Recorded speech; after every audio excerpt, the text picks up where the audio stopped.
Okay, so we've caught up with Rob Bernhardt, who's the Chief of Competition at the Whistler 2010 Games. Rob, how's it going? Just great, Benjamin. Thank you very much. It's a beautiful time this time of year. All the activities have sort of petered down. I know you guys still have some teams coming here.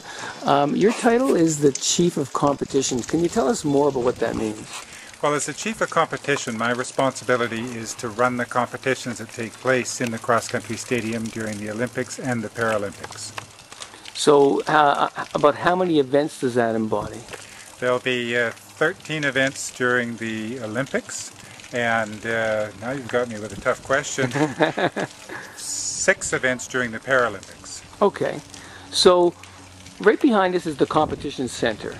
And is that really the hub of where all of your activities sort of revolve around, or try to explain that?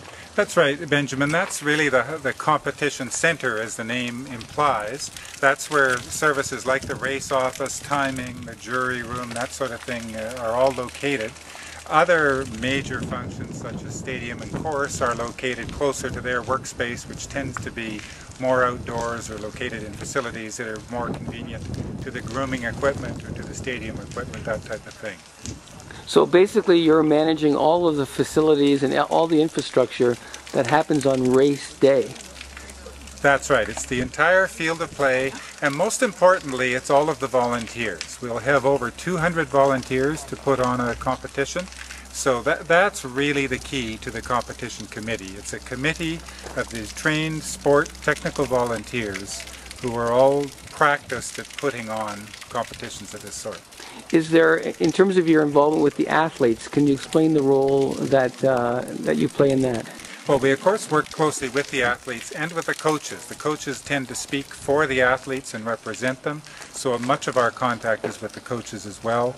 But the athletes are right there. We're the ones that are starting them. We're the ones that are controlling the course to make sure it's prepared for them, that there's no technique or other rule infractions, that type of thing. And we're the ones, of course, who look after their clothing, look after them at the finish line, that sort of thing. Okay, so you must work directly with FIS in terms of all of that adjudication. Yes, there's a close working relationship with the jury that is appointed by FIS. I, as the Chief of Competition, sit on the jury, so there's a group of us who will oversee that aspect of the competition, and there's a lot of liaison with FIS.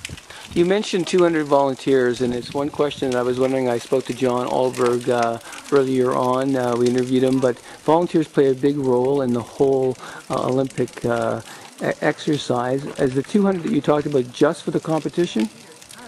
Yes, it's in excess of 200 competitions just for the cross-country competitions. VANOC in total will be using something in the order of 25,000 volunteers. And it's really the volunteers that make it all possible and that make it so rewarding. And that is my primary function, is to work with the volunteers, who in many, many cases are my longtime colleagues. They've been involved in hosting competitions in their own clubs right across Canada. So it's really a tremendous opportunity, and we're looking forward to making it a great experience for them.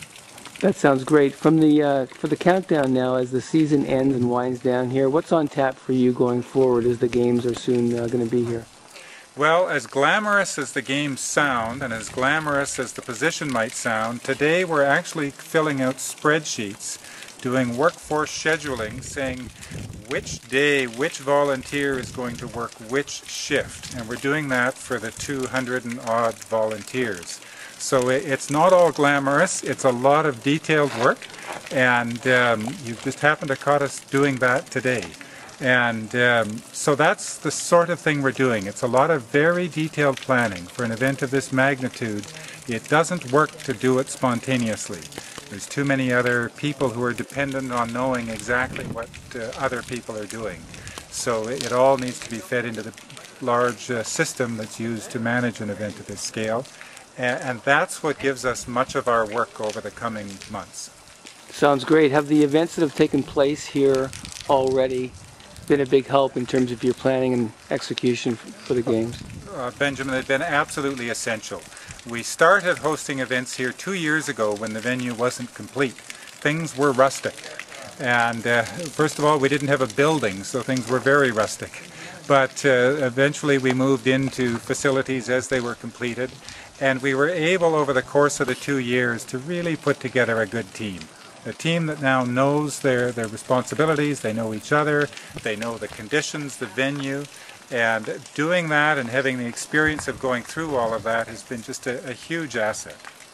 Well, it sounds like you're ready to go. We're going to wish you all the best. Thanks for taking time with us, Rob, and we wish you all the best at the games. Thank you very much, Benjamin. Looking forward to seeing you there.